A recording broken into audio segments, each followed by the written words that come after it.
আমি এই চোখ বন্ধ করলে আমি দেখতে পাই সব, একদম হুবহু যা বলছে এর একটাও। তো সেই স্মৃতি তো ভোলার নয়। খুবই খুবই কষ্ট হয় বাবা। দুঃখের ডাইন মেহে খাইতেছে যদি তা দেখছি ওইরকম ধূপ ধূপ করে এসে আমাকে ঠাইসা ধরছে, আমাকে ফেসা ফেসা করতেছে।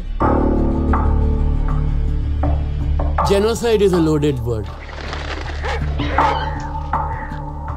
And I believe it was genocide. Because you have an estimation of 3 million victims.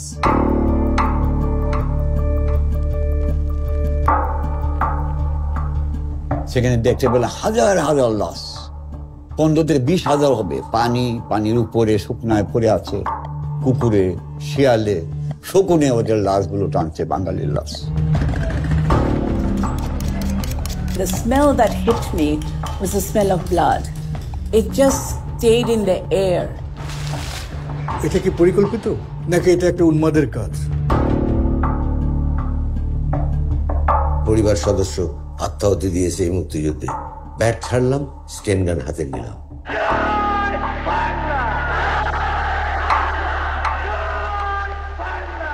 If the people of a country learn how to die, then they cannot be defeated. This whole nation became a nation of fighters. All hell broke loose, and our government seemed to be a lonely, absent voice. And this has to be also seen in the global context. The Cold War.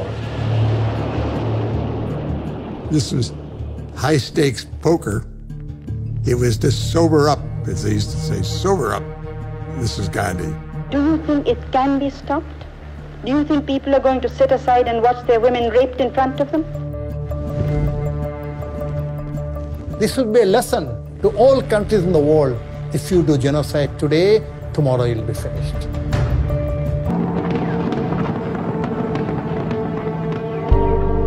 সাল 1971 বাঙালির ন্যায্য অধিকার আদায়ের আন্দোলন পরিণত হয় মুক্তির সংগ্রামে। 25 মার্চ 1971 পাকিস্তানি সেনাবাহিনী চালায় ভয়াবহ অপারেশন সার্চলাইট। হাজারো নিরস্ত্র মানুষকে হত্যা করা হয়। ঢাকা, চট্টগ্রাম, খুলনা সহ পুরো বাংলাদেশ পরিণত হয় রণক্ষেত্রে। মাত্র কয়েক মাসে কোটি কোটি শরণার্থী আশ্রয় নেয় ভারতে।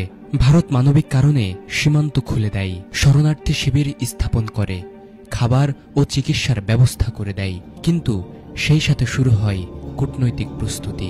ভারত বুঝতে পেরেছিল পাকিস্তানের পতন মানেই তার চিরপ্রতিদ্বন্দ্বী পশ্চিম পাকিস্তানের দুর্বলতা। আর এক নতুন প্রতিবেশী রাষ্ট্র বাংলাদেশ হতে পারে ভারতের প্রভাব বলয়ের অংশ। স্বাধীনতা যুদ্ধে ভারত আমাদের জন্য কি না করেছে। তারা সীমান্তে গড়ে তুলেছিল মুক্তিবাহিনীর ট্রেনিং ক্যাম্প, অস্ত্র সরবরাহ করেছিল, সাথে দিয়েছিল গোয়েন্দা সহায়তা। ভারতীয় সেনাবাহিনীও মুক্তিযোদ্ধাদের সাথে যুদ্ধে অংশ নেয়। ডিসেম্বরে আনুষ্ঠানিকভাবে ভারত পাকিস্তান যুদ্ধ শুরু হয়, যা মাত্র 13 দিনে শেষ হয়। 16 ডিসেম্বর পাকিস্তানের আত্মসমর্পণের মধ্য দিয়ে বিজয় আসে, বাংলাদেশ স্বাধীন হয়।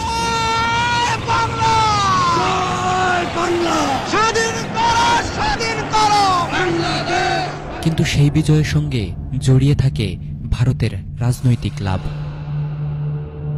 দক্ষিণ এশিয়ায় নিজেদের শক্ত অবস্থান, পশ্চিম পাকিস্তানকে দুর্বল করা আর সোভিয়েত ইউনিয়নের সঙ্গে কৌশলগত মিত্রতা আরো দৃঢ় করে। অন্যদিকে বাঙালির সংগ্রাম ছিল ভিন্ন।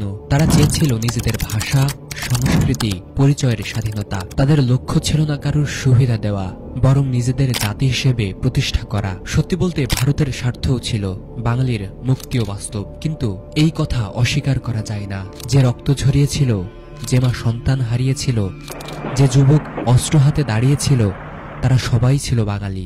তাই বলা চলে এই ইতিহাস কূটনীতির নয়, এটি একটি জাতির রক্তে লেখা স্বাধীনতার গল্প।